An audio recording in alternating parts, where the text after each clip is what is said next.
This week on Channel 8 News, we look at a recent SAC event, an event celebrating the African Student Organization, Greek Week, and more. Channel 8 News starts right now.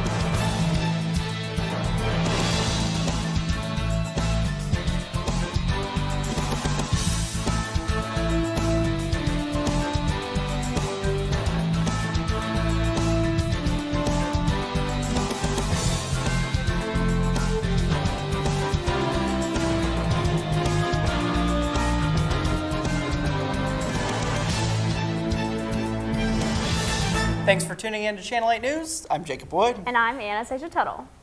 We start off Channel 8 News this week with some breaking news. University police sent an email alert to students early this week stating that a sexual assault was reported in South Complex at 1 p.m. on Sunday. The suspect was allowed entry into the student's room and is described as a white male, slim build, and just under 6 feet tall. He also has several tattoos of crosses and words on his arms and upper torso.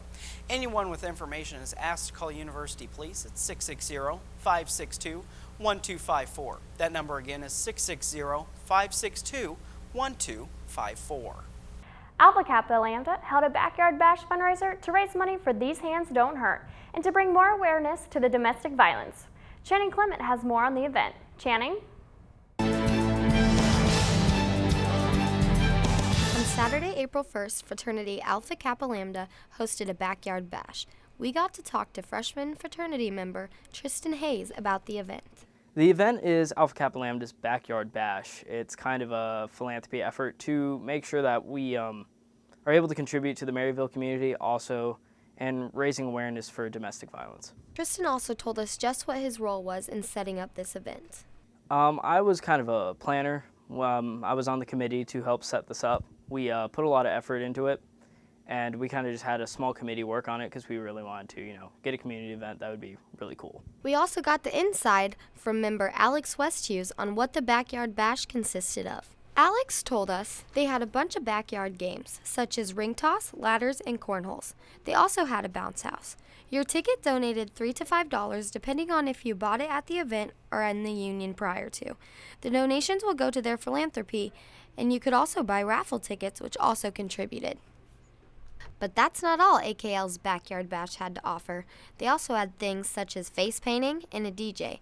But most importantly, they even had yummy food to offer.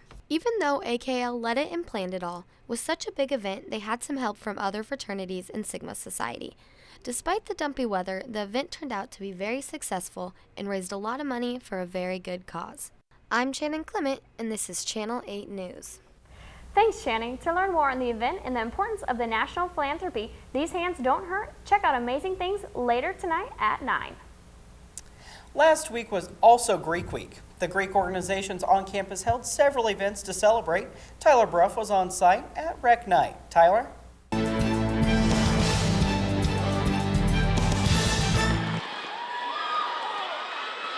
On Thursday, March 30th, Northwest hosted a Rec Night for Greek life. The event had a good turnout and was an important part of Greek Week. The biggest importance of Rec Night is Greek unity, just because it does bring everyone together.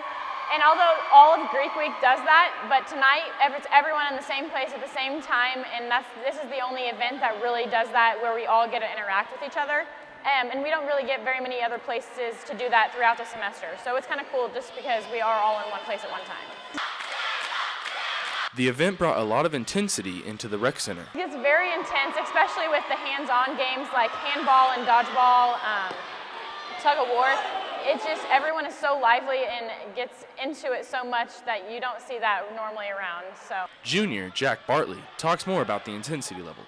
It definitely gets really intense out there. I know I kind of lost my competitive streak in high school, but for 20 to 30 minutes out there in handball, I got it back, and it was really fun. And you can hear your chapter cheering for you. You can hear other chapters cheering for them, and I'm sure they're all pumped up and fired up and want to win. And it's just really cool how intense it gets, and it's kind of like a playoff atmosphere. The intensity can sometimes lead to conflict.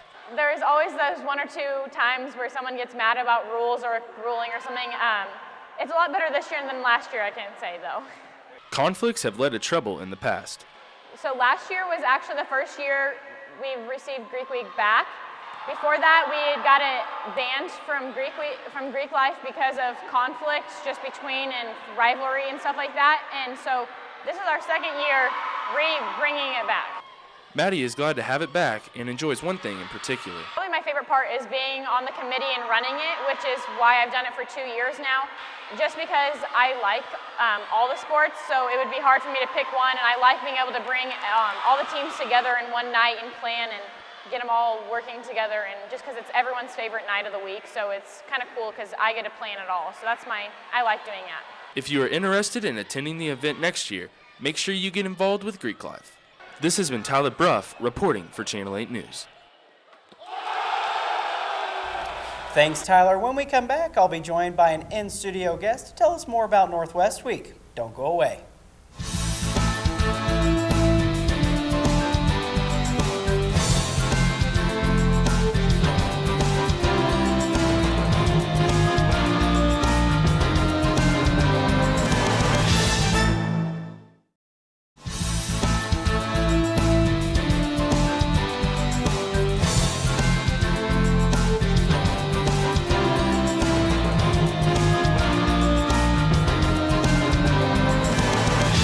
Welcome back to Channel 8 News. I'm Jacob Wood, and I am joined by Emily McKish here in the studio. She is part of the SAC Exec Board, and they are preparing for Northwest Week. Emily, can you tell us a little bit about Northwest Week and what you guys are doing this upcoming week? So Northwest Week has been an ongoing tradition over the years, and so this year we have planned a lot of fun events. On Monday, we are handing out free t-shirts to the students. We will be in the Union from 10 to 2. If it's nice outside, we'll be right outside the Union. Okay. And then on Tuesday is Thank a Donor Day, but Student Senate actually does that day. They'll be handing out free cookies in the Union as well.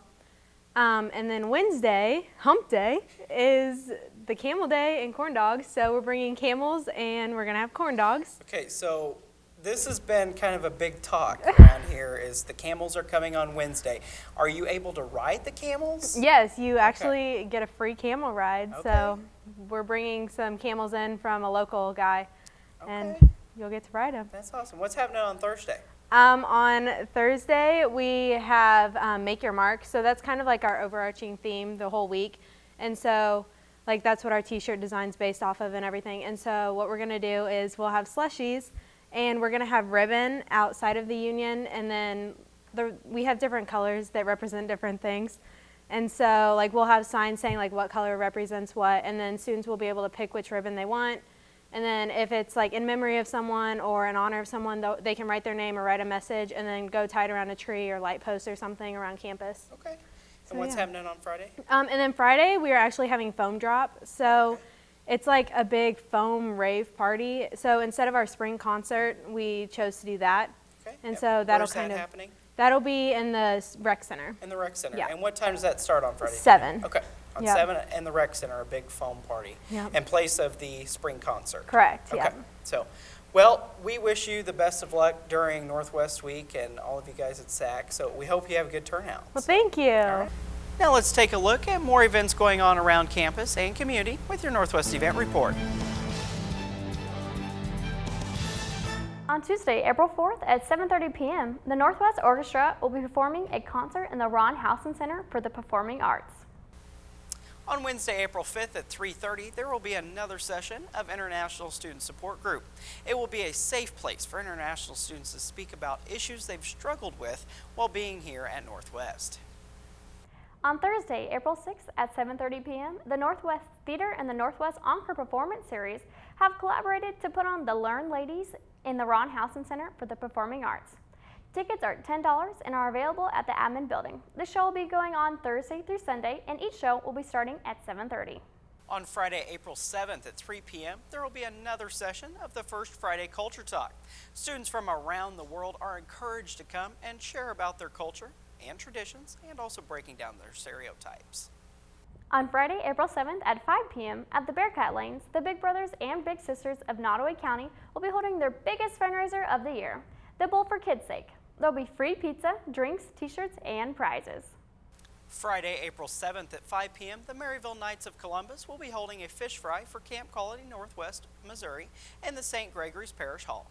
There will be breaded white fish fillets with slides and desserts. All profits will go to Camp Quality Northwest and free donations will be taken. On Saturday, April 8th at 10:30 a.m., the Skidmore Christian Church will be holding an Easter egg hunt for children 4th grade and younger.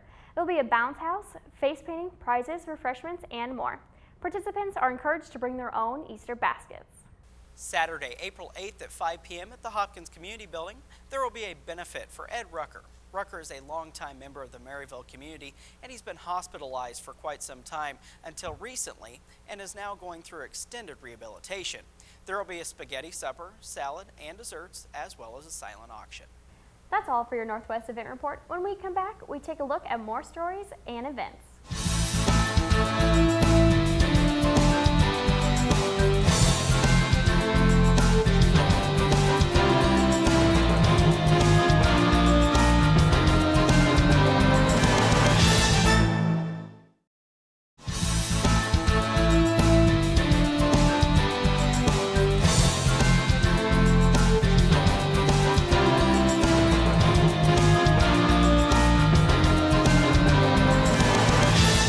Back to Channel 8 News, I'm Anastasia Tuttle. And I'm Jacob Wood. Northwest University Police Department held a gallery to showcase students' artwork last week. Bradley Justice has more. Bradley? Art throughout the halls, sparkling juice, cheese, and a lot of university police. This was the scene at the UPD on Monday. Art students got to show off their work to a panel of random judges and spectators. Prices for oil canvases went from $200 up to $1,000. We got to talk to a lieutenant with the University Police, Mike Sepperly, to discuss how he came up with this event. I was kind of talking to the artists, so we kind of all came to the same conclusion at the same time. And hey, let's have an art show at the University Police Department. And I'm a little impatient. I wanted to do it last semester, but you know, I think it worked out very well. I think with the artists and with the timing that, you know, doing it this semester and right after spring break, it's just, I just think it's an incredible opportunity for the University Police Department, but also for our artists within the Northwest community. With a great turnout of people and artists, we asked Mike if this event will be coming back. Probably not this semester, but I think we're probably onto something maybe, you know, another trend, you know, maybe doing something maybe once a semester or maybe once every spring, you know, depending on it. But yeah, the success of the show was just incredible. And I think the turnout was better than what we had anticipated. But again, it's just kind of, it's nice for us because it gives us an opportunity to engage with the students. We got to speak to Tia Calkins on some of her paintings and her artwork that won Best Public Choice. So what I'm interested in is the absurdity of that is found in society, whether it's the roles people assume, how they act, even just how they carry themselves. But with this one, I work at the pub, or I've been working there for about a year now, so I get to see a lot of the bar crowd. And I mean, it is the perfect example to see people acting how they really act. It's a good view into human nature. So this one is just the different things people do or how they act in public place. The UPD Art Show was a great way for the art students to show off what they were passionate about, with the winner getting $90. Use on campus and campus dining. Another one is, if you would be around next year, a $90 parking pass for the 2017-2018. Or, if you would choose, you can also do a $90 gift certificate or $90 cash. This has been Bradley Justice reporting for Channel 8 News. Thanks, Bradley. SAC recently held another evening of grocery bingo. Mitch Baumberger had the chance to attend that event. Mitch? On Wednesday, the SAC organization put together a grocery bingo night for any students to come to join. I spoke with Emily Elliott, a member of the SAC organization. It was a late night event called Grocery Bingo, and it's basically just general bingo, but when you win, you get to fill up a bag of groceries. It's put together by SAC Student Activities Council, and we just went to Walmart to go get the groceries the other day.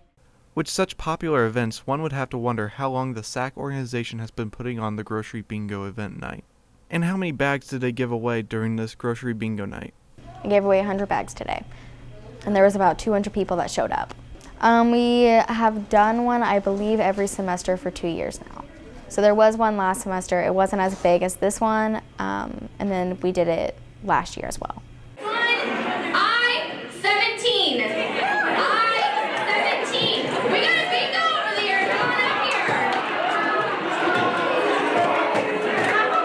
And then next week we have Northwest Week, and so each day is something different, leading up to the foam drop, which is on Friday, which is taking place of the spring concert. It's supposed to be like a foam rave in the rec center, which it'll be really fun. So it's called the foam drop, but Northwest Week will lead up to the foam drop. SAC is on Thursdays at 5 o'clock in the boardroom, and you can join anytime. You can join now if you want to. We always like it when new people show up. SAC just plans events for campus-related activities.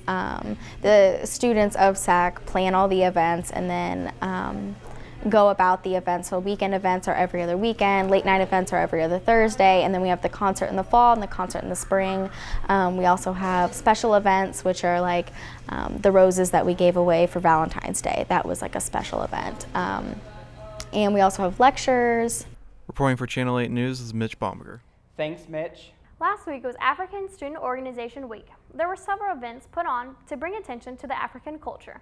Channel 8's Jackie Harding attended Africa's Next Top Model. Jackie? Last Wednesday night, the African Student Organization held Africa's Next Top Model. During this event, there was African food offered and there were 2 traditional African wear fashion shows being held. The point of this event was to get African traditions out in the Northwest community for a better understanding for those who don't know a lot about the African culture. This event is our first annual African fashion show / a Taste of Africa. So basically we wanted to show everybody on campus the traditional African wear and just how Africa impacts every student here, as well as the food tasting. We wanted to show people what Africans or everybody in Africa normally eat as a regular meal, as well as some of the traditional desserts. The African Student Organization, also referred to as ASO, decided to have this event so that the Northwest community could experience traditional African culture and get their word out that every culture is important. This event got started honestly just off of a whim. It was just some of the group members as well as our exec board, and we were just deciding on different activities that will be fun for the campus. And we wanted to originally do the food tasting separately, but we decided that we should do something a little bit more, so we decided why not show off some of the fashion, and then it just happened. The way this event ran was they started out with a fashion show, then the guests got to eat African food, then a second fashion show took place. The second fashion show was ran by an African clothes designer from Kansas City, who drove to Maryville to see the show and get her business name out there. Okay, so the guest that we had come from Kansas City is Kofi. She has her own African couture company that she's been running for 4 years, and we just thought it would be a great asset to show that we may be showing you our tradition, but it is really, really taken to heart, and this is some people's livelihood. The African Student Organization is an organization that accepts anyone that would like to be a part of it. It's a great way to learn more about African culture as well as meet new people, some who are even from other countries. To get involved in this organization, we simply have an open invitation. Anybody is able to join. We normally have our meetings on Tuesdays at 6 p.m. in the ballroom or the second floor of the Union in meeting room D. Sometimes it's just really what room is available, but anybody can come and be an active member. We do have a small due of just $10, but anybody can really join. The African Student Organization had Africa's Next Top Model to get their name out in the Northwest community. Students, faculty, and Maryville residents all came out to support the ASO. Keep a lookout on the university calendar for more African Student Organization events. This has been Jackie Harding reporting for KNWT Channel 8. Thanks, Jackie. When we come back, we'll look at some national headlines. Don't go away.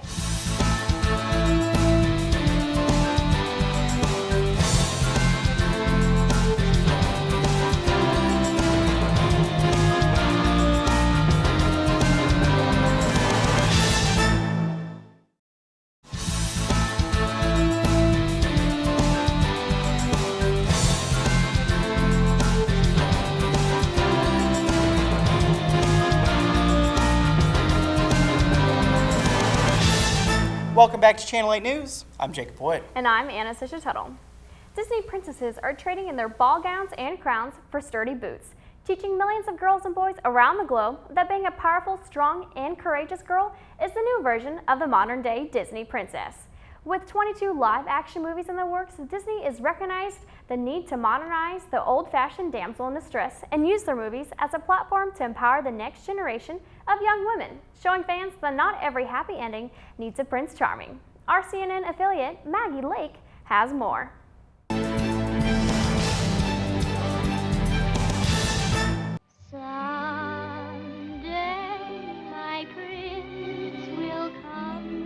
Snow White pined for her elusive prince in the early days of Disney. Let them go! That's my girl. Yeah. Today there's a new breed of heroine. How do people walk in these things? Out to overturn all the stereotypes. For every girl who dreams big, there's a princess to show her it's possible. Princesses have always been celluloid royalty at Disney, winning the hearts of millions for decades. Today, they are helping to both empower and inspire. These Disney princesses, they're not just wearing ball gowns, they're getting down and dirty, and they're fighting, and they're speaking their minds, and it's incredibly powerful, especially for these young audiences to see that. And the fears that once controlled me can't get to me at all. Disney has every incentive to keep their princess franchise humming. Frozen, featuring two strong heroines, is the best performing animated movie in Disney history, taking in over $1.25 billion worldwide. And with just a few weeks in theaters, Beauty and the Beast already has earnings of more than $700 million. They've been smart enough to recognize that they needed to evolve to sort of suit the times, and they couldn't be mired in these sort of someday my prince will come mentality. Come into the light. Beauty and the Beast is just the latest film that has changed with the times. Emma Watson, who plays Belle in the latest remake, knew immediately that her character needed a reboot. In our film, she's actually an activist within her own community. She's teaching other young girls who are part of the village to read. Who said that? And Disney's efforts to freshen up its catalog is just beginning, with its new films blending live action and cutting-edge animation. When you look at their 22 live actions that are in the works, we have several that will feature strong women, like Snow White, The Little Mermaid, Mulan. Princesses have always been in Disney's DNA, and the studio wants to preserve its beloved stories for the generations of princesses yet to come. Maggie Lake, CNN Money, New York. That was Maggie Lake from our CNN affiliate reporting. Doomed cattle at a St. Louis slaughterhouse made a run for it on Thursday. It started when the heifers busted through a holding fence and split up in different directions. As you can imagine, the animals were quite the spectacle in the city. Police blocked off streets and spent hours trying to capture them. They eventually called in experts to help wrangle the cattle and return them to the meatpacking plant. Well, that's all the time we have for this week. For more information on stories that matter to you, like us on Facebook at /Watch Channel 8 News or follow us on Twitter at KNWT 8 News. Cat Chat is up next, and from all of us here at Channel 8 News, I'm Jacob Wood. And I'm Anna Tuttle. Have a good night.